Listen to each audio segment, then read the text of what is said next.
So we're talking about limits, algebraic limits, finding limits at infinity today. So yesterday we talked about limits as x approaches a number, some number. X approaches 2, x approaches 0, x approaches -1. Today our limits are, we're talking about the limits at infinity.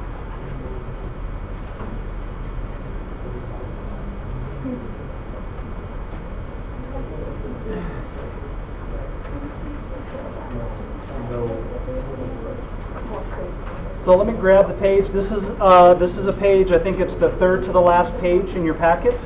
So let me grab that page.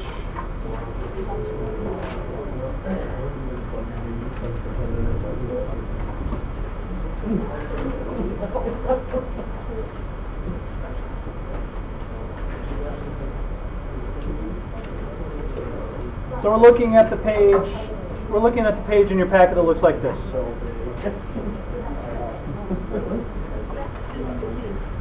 So let's get started, guys. So yesterday we were talking about the limits as x approaches a number. So we have the limit as x approaches 2, x approaches 0, something. Today, the rules that we're talking about today have to do only with x approaching positive or negative infinity. We already know these rules. These are the same rules that we used to figure out how we found a horizontal asymptote for a rational function. They're the exact same rules. So we know all of these already. A horizontal asymptote, we can think of a horizontal asymptote as a limit. As x gets really, really large, our function gets closer and closer and closer to that horizontal asymptote. As x gets really, really small, our function approaches that horizontal asymptote, gets closer and closer. So that's what a limit is. So our rules for horizontal asymptotes are the same as the rules for limits as x approaches plus or minus infinity. So our first step, if we don't have it already, and it lists it there in the packet, is we want to write our function as a fraction. So we have a rational function. If the highest power on x is in the denominator, and we use a shorthand for that, we call that bottom heavy. And you'll hear that term a lot when you go on to calculus. So if the highest power is in the denominator, our fraction, we call our fraction bottom heavy. Then our limit as x approaches plus or minus infinity is 0. If the highest power of x is in the numerator, so on the top, we call that top heavy. If our function is top heavy, then the limit as x approaches plus or minus infinity is positive or negative infinity.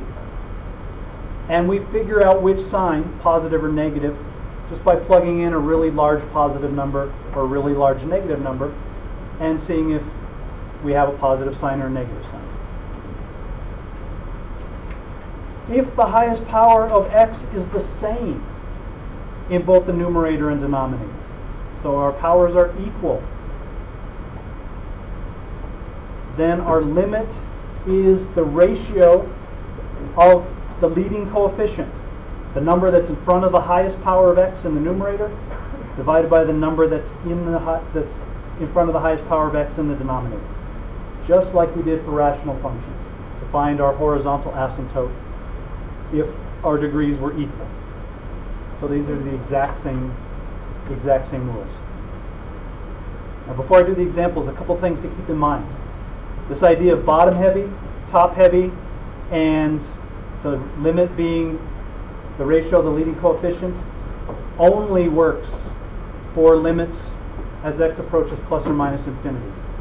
These rules do not work if x is approaching some number. So on the quiz or a test, if you have x approaches 5 of some function, and you tell me it's bottom heavy, so the limit is 0, that's going to get you 0 points. Bottom heavy and top heavy and the leading coefficients only works for limits as x approaches plus or minus infinity. As x approaches a number, we have to use the rules that we talked about yesterday. Factor, cancel, plug in, check signs. So let's look at a couple of examples here.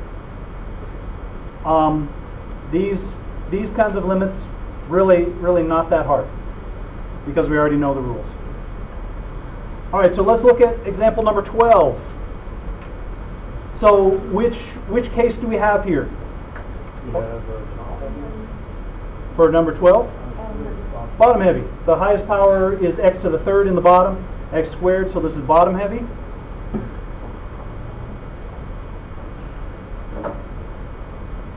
X is approaching infinity, so we can use that rule. So our limit equals 0. Number 13, what case do we have here? The highest power is x to the third, highest power is x to the third, so they're the same. So this one, our limit is 4 divided by 5.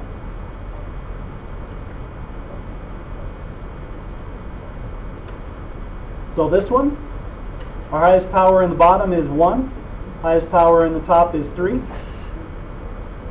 So this is top heavy. So the limit is plus or minus infinity. To decide if it's positive or negative, we look at some numbers. If we put in a really large number, we're going to get some huge number. Say we put 10,000 in here. 10,000 to the third is really large, really big number. So subtracting 23 isn't going to make it negative. And if I put 10,000 in here, I'm going to get a really big number. Subtracting 1 isn't going to make it negative. So it's going to be positive infinity.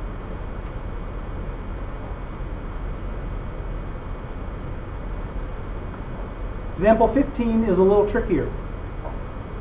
So I'm going to rewrite this. Limit as x approaches negative infinity. How could I rewrite dividing by 1 over x? Dividing by a fraction is multiplying by the reciprocal. So this is the same as 4x minus 5x squared plus 3 times x over 1. So now what is this going to be? Bottom heavy, top heavy are the same. We just have a 1 in the bottom, so all of our powers of x are in the top. So this has to be top heavy.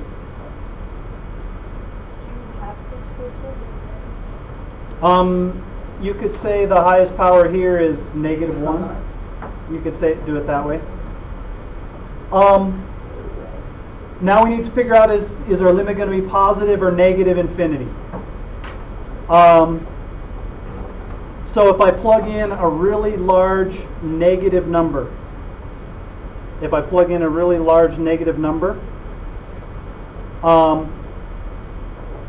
I get a negative number here, I get a negative number here, something really large, and a negative number here outside the parentheses. So we could plug in negative 10,000 and put it in our calculator and check. But I'm going to get a large negative number here, large negative number here, and a negative number here. Negative times a negative is a positive. So our limit equals positive infinity.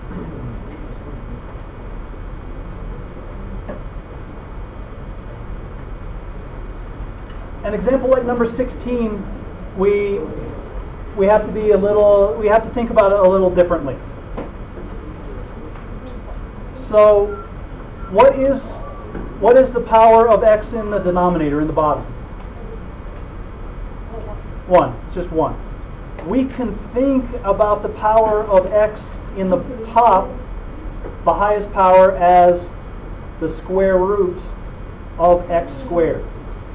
So we're kind of thinking about taking the square root of everything. So the square root of x squared is just x. So the power would be 1. So our power in the bottom and in the top is the same. Now our leading coefficient, we have to be a little careful because our leading coefficient has a square root here. So what we would do to find our limit is plug in a really large positive value for x and calculate. So I'm going to plug in something really large, and when I do that, I would see, plug it in and calculate my limit is 1/2. And we could think of this number being 1 here, and the square root of 1 is just 1. But when we have a square root, we just have to be a little more careful. If it was like square root of 4, you just do 2 over 2 then? Right, right.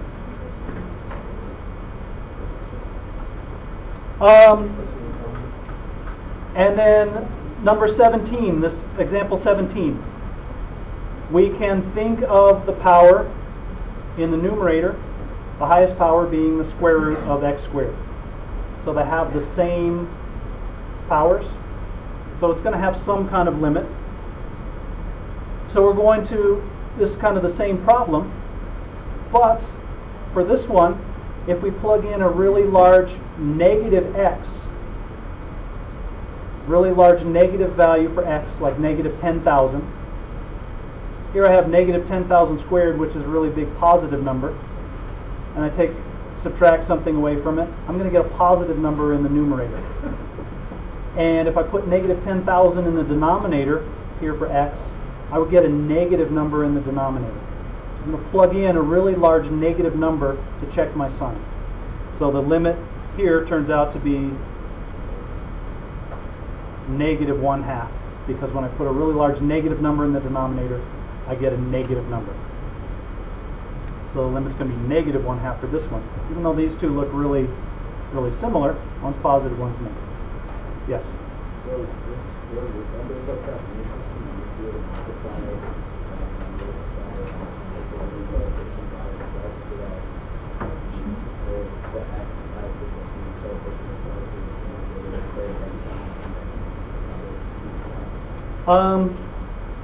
You could, yeah, you can think of it that way. Yes, yes.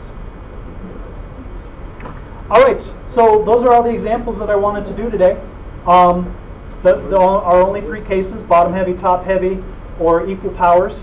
When we have square roots, we need to check to see if we're going to have a positive or negative limit, and we're all set. So our homework from this section is just number 28 through 39 in the limit packet.